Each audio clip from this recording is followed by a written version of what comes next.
మణిపూర్లో కొత్త ప్రభుత్వాన్ని ఏర్పాటు చేసేందుకు బీజేపీ కసరత్తులు ప్రారంభించింది. ఈ నేపథ్యంలో ఆయన గవర్నర్ అజయ్ కుమార్ భల్లాను కలిశారు. మరో 9 మంది పార్టీ ఎమ్మెల్యేలతో కలిసి వెళ్లి రాజ్భవన్లో గవర్నర్తో ప్రభుత్వ ఏర్పాటుపై మాట్లాడారు. ప్రజల ఆకాంక్షల మేరకు ప్రభుత్వాన్ని ఏర్పాటు చేసేందుకు 44 మంది ఎమ్మెల్యేలు సిద్ధంగా ఉన్నట్లు చెప్పారు. గవర్నర్కు ఇదే విషయాన్ని చేరవేసినట్లు తెలిపారు. ప్రస్తుతం మణిపూర్లో ఫిబ్రవరి నుంచి రాష్ట్రపతి పాలన అమల్లో ఉంది. అయితే ప్రభుత్వ ఏర్పాటు అంశంలో బీజేపీ కేంద్ర నాయకత్వం తుది నిర్ణయం తీసుకుంటుందన్నారు. అనిల్, మణిపూర్ లో నెలకొన్నటువంటి ఏదైతే గత కొంతకాలంగా మనం చూస్తా ఉన్నాం, మణిపూర్ లో మేతీలు అదేవిధంగా కుకీల మధ్య ఉన్నటువంటి జాతి ఏదైతే ఘర్షణల కారణంగా అక్కడ రాజకీయ అనిశ్చితి నెలకొని ఉన్న పరిస్థితి మనం చూస్తా ఉన్నాము.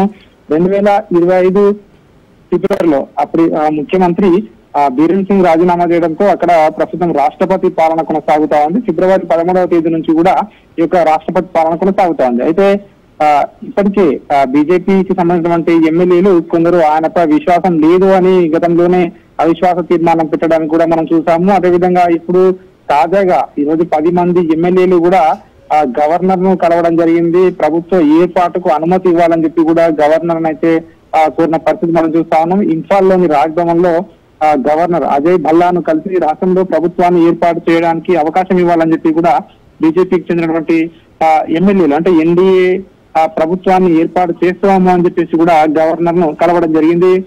రాష్ట్రపతి పాలన రద్దు చేసి కొత్త ప్రభుత్వం ఏర్పాటుకు సహకరించాలని చెప్పేసి కూడా గవర్నర్ అయితే ఎమ్మెల్యేలందరూ కోరడం జరిగింది. దీనికి సంబంధించి గవర్నర్ ఎట్లాంటి నిర్ణయం తీసుకోబోతా ఉన్నారు అనే దానిపై అయితే ఇక్కడ ఉత్కంఠ కొనసాగుతా ఉంది. ఎందుకంటే ఇప్పటికే అక్కడ మణిపూర్ లో చాలా వరకు కూడా ఒక హింసాకాండ అయితే గత 2 సంవత్సరాలుగా కూడా మనం చూస్తా ఉన్నాము. ముఖ్యంగా లాస్ట్ ఇయర్ లో జరిగినటువంటి హింసాకాండ ఏదైతే ఉందో పెద్ద ఎత్తున హింసాకాండ జరిగింది. ఇక్కడికి మేతీర్ అదేవిధంగా కుకీల మధ్య జరిగినటువంటి జాతి వైరుధ్యం ఏదైతే ఉందో ఇది చిరికి జాలివానగా రాష్ట్రంలో రాష్ట్రపతి పాలన పెట్టేంత వరకు కూడా వచ్చిన పరిస్థితి మనం చూస్తాము. సో ఈ నేపథ్యంలోనే తాజాగా మరోసారి ప్రభుత్వ ఏర్పాటుకు సహకరించాలని చెప్పేసి కూడా ఇప్పటికే అక్కడి నుంచి గెలిచినటువంటి కొంతమంది ఎమ్మెల్యేలు అస్సాం ముఖ్యమంత్రి హిమంత బిశ్వ శర్మను కూడా గౌహతిలో కలవడం జరిగింది. ఆయన కూడా సహకరించాలి అని చెప్పి కూడా ఈ రాష్ట్రంలో ప్రభుత్వాన్ని ఏర్పాటు చేసేందుకు తన వంతు సహకారం చేయాలని చెప్పేసి కూడా ఎన్డీఏకి సంబంధించినటువంటి ఎమ్మెల్యేలు కొంతమంది ఆయన కోరడం జరిగింది. అదేవిధంగా బీజేపీకి అదేవిధంగా ఎన్డీఏకి చెందినటువంటి కొంతమంది ఎమ్మెల్యేలు ఎంపీలు ఈ రోజు తాజాగా గవర్నర్ ను కలవడం జరిగింది. రాజ్భవన్ లో ప్రభుత్వ ఏర్పాటుకు గవర్నర్ తగిన సమయం ఇవ్వాలి, అవకాశం ఇవ్వాలని చెప్పి కూడా కోరడం జరిగింది. సో మరి గవర్నర్